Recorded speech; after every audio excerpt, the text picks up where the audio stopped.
About an hour later, Boo and I were getting closer to where the activity was going on. I'd named her Boo, because of the slightest noise she would go scampering away for a hiding place. This proved quite a useful warning system, as her hearing seemed to be much better than my own. I wondered if the professor had done something with my ears too.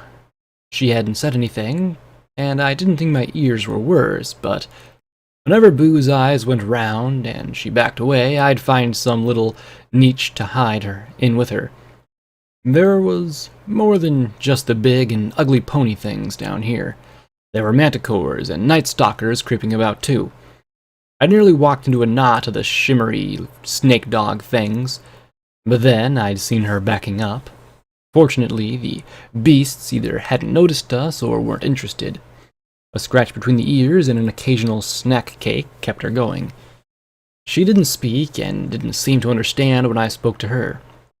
She simply reacted to things, her eyes wide and empty. Even the name I'd given her was more for my comfort than anything. The mare seemed to recognize as a name. And she wasn't alone. When the big pony things were the most common, there were also plenty more like her. Pale stallions and mares that stood in corners or were torn to pieces by the facility's hungry occupants. They weren't nearly as gaunt as Boo was, but they also didn't seem to have her sense of survival. I watched in shock as one stallion simply trotted forward and was torn to pieces by a trio of satisfied night stalkers. Boo's mane was longer, her body thinner. I suspected that might mean she'd been around this place longer. We'd come to a room that looked like some kind of zoo or something. Dozens of cages were stacked 3 high, and the open cages had been transformed into dens for the manticores. Right beside it was another room with large metal tables, hoists, and chains. Smashed equipment and droppings littered the floor, and Boo balked. I saw 2 manticores lounging within. "Who's a good kitty for Mommy? Who is?" Groaned a voice near the cages. I peeked forward and spotted Brass ruffling a third manticore's mane. This one looked particularly large and nasty. "Did baby like his din-din, huh? Did baby like his meaty-weedy numpkins?" The mare asked before picking up a pale haunch and tearing off a hunk of the meat. "About damn time that ass got the machines to crank out more than just one at a time. I swear this whole damn place is falling apart." Since Fury had gone boom, I needed some answers. But I didn't want to fight Brass and 3 manticores at the same time. There was the problem of getting Boo to follow, though. She lay there trembling behind me and wouldn't follow me away. A nasty little part of me coldly thought of leaving her. I needed a win. I couldn't stay here till we were discovered. I couldn't drag her kicking after me. But as I looked back at her, I took that thought and smashed it with a mental hammer till it retreated. Softest heart in the wasteland? Maybe, but I couldn't do better by leaving her behind. I shrugged off my saddlebags and emptied one out. I wondered how they managed to hold so much dang stuff. But hardly the time to waste on that. I took a snack cake and broke it in 2, placing it in the bottom of the empty bag. Then I gently slipped it over her face. Boo jerked back several times, but I hushed her and petted her mane. I felt strange treating a pony like an animal, but that was what I had to do to get her past this obstacle. Finally, I got the bag over her head and she went still. She trembled but didn't struggle as I put her on my back and crept through the room. I froze as one of the beasts looked up at me. Then it closed its yellow eyes and gave a belch. I suppose that there was a downside to being well fed.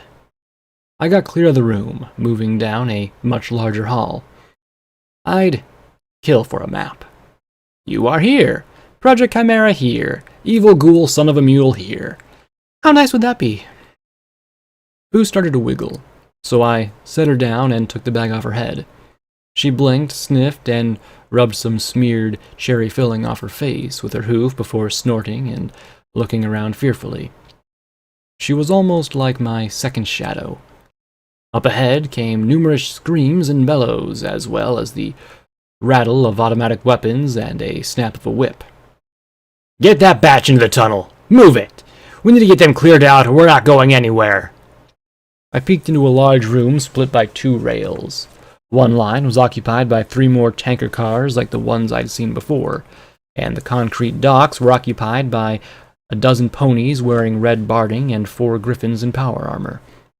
They were herding 4 of the big fatties into the rail tunnel with whips and sparking metal poles, driving them towards the sounds of battle, where a whole lot of smashed sentry robots lay in sight. I wondered why the ponies and griffins didn't simply close the massive metal doors in the room. The place looked like it was under siege. On the far rail dock, a pipe on an arm extended over the rails. Bright rainbow sludge poured from the tube into the openings on top of the cars, like with diarrhea noises. Lovely. Other ponies, not white blanks but ragged wastelanders wrapped in dirty clothes, handled the filling process. From their mottled hides and knotty tumors popping out of their bodies, I suspected that they had been exposed to too much flux as well. Unfortunately, I couldn't see any way to get past them. Hello? I spotted a flickering, ghastly twilight and golden blood trotting towards a side door. Then a ghost door opened and... I was not smart enough to deal with this. Still, it was better than trying to storm across the rails and fighting my way through a dozen guards and 4 power-armored griffins. I moved to the side with Boo at my heels and carefully tried the door. Locked. I fished out a bobby pin and carefully began to work the lock. P-21 could have done it with less than a second, but I was scraping and tapping, and any second would be spotted. Then a bullet smacked through the hazmat suit and into the barding over my flank, making me jump and grimace in pain. I spotted a griffin coming to do something presumably messy and quite probably deadly to me. The others were pointing and shouting over the noise the robots were making, and very soon they'd all be shooting as well.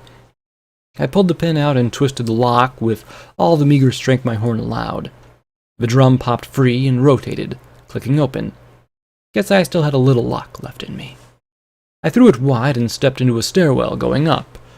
A stairwell dripping with flux. There was no way I was going to leave Boo behind, so before she could balk and run, I scooped her onto my back and carefully stepped into the slimy staircase, closing the door behind me. Boo was no scotch tape.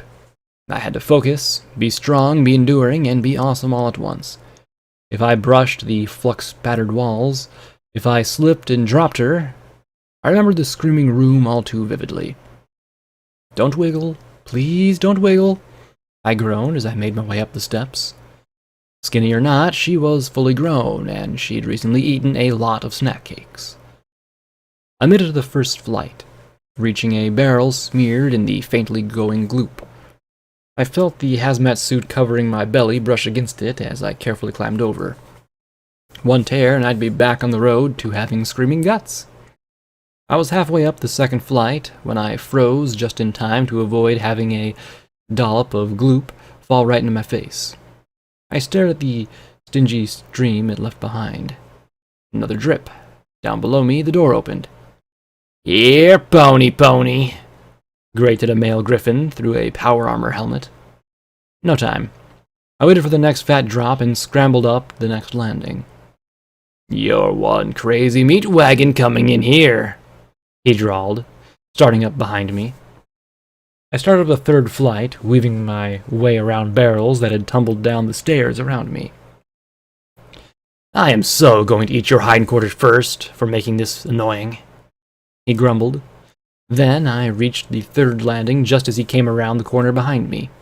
I took one glance back, then shoved a barrel down the stairs at him. The rusty container flung rainbow flux everywhere, and burnt like a blister when it struck him, coating his faceplate in goop. He fired wildly, blinded by the sludge as I disappeared around the corner.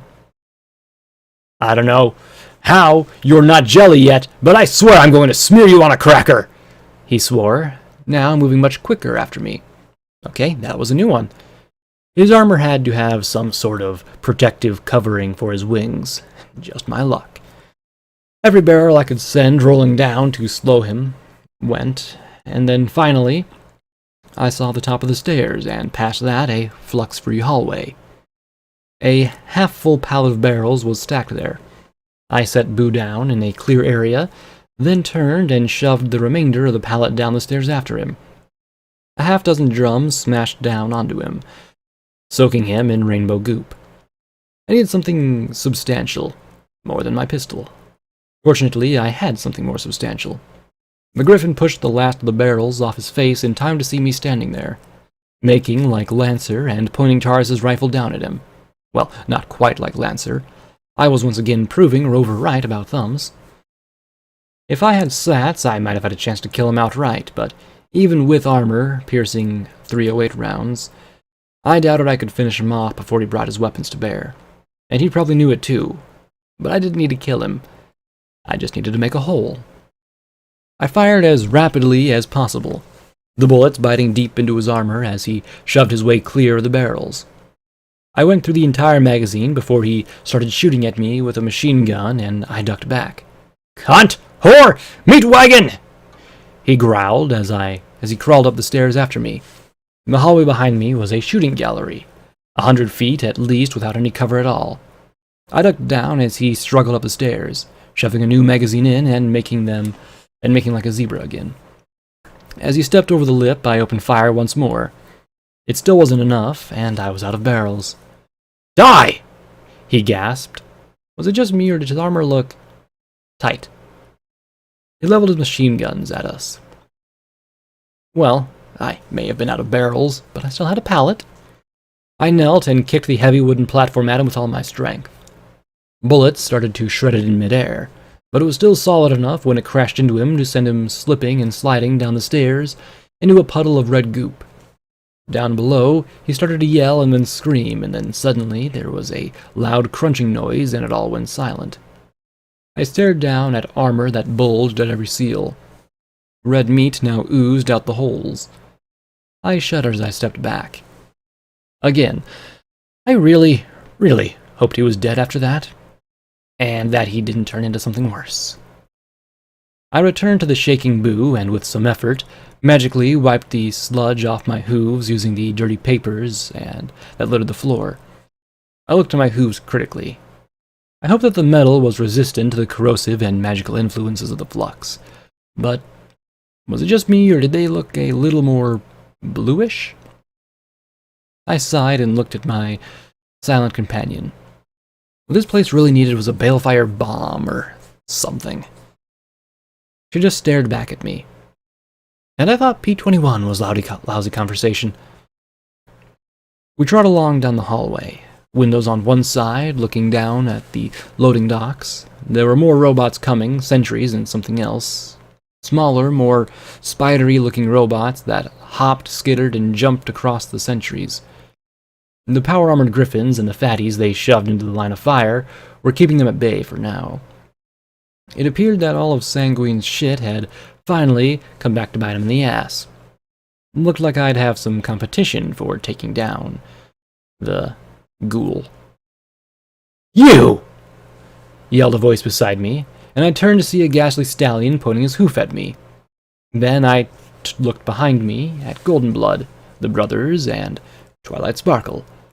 It took me a moment to place the familiar buck, Dr. Trueblood. "You're not supposed to be here anymore! You're not supposed to be anywhere near here!" I stepped aside as Trueblood stomped towards the fore. Golden Blood smiled thinly. "Hello, Trueblood. How's the family?" Trueblood stormed up to him, not seeming to notice Twilight standing right behind the brothers. "Princess Luna stripped you of your directorship, Golden Blood. This is a capital offense, you being here." "Kid still feel under the weather, then?" Golden Blood replied smoothly, and the director's eyelids twitched in shock. "Well, that's too bad. I know Summerflower will take care of things." The complete lack of acknowledgement made the doctor's eyes pop in rage. Then Twilight stepped in front of Golden Blood, and the director's jaw dropped. "He's here with me, assisting me with a little fact-finding mission, Trueblood." The doctor sat down hard, his mouth working as he stammered.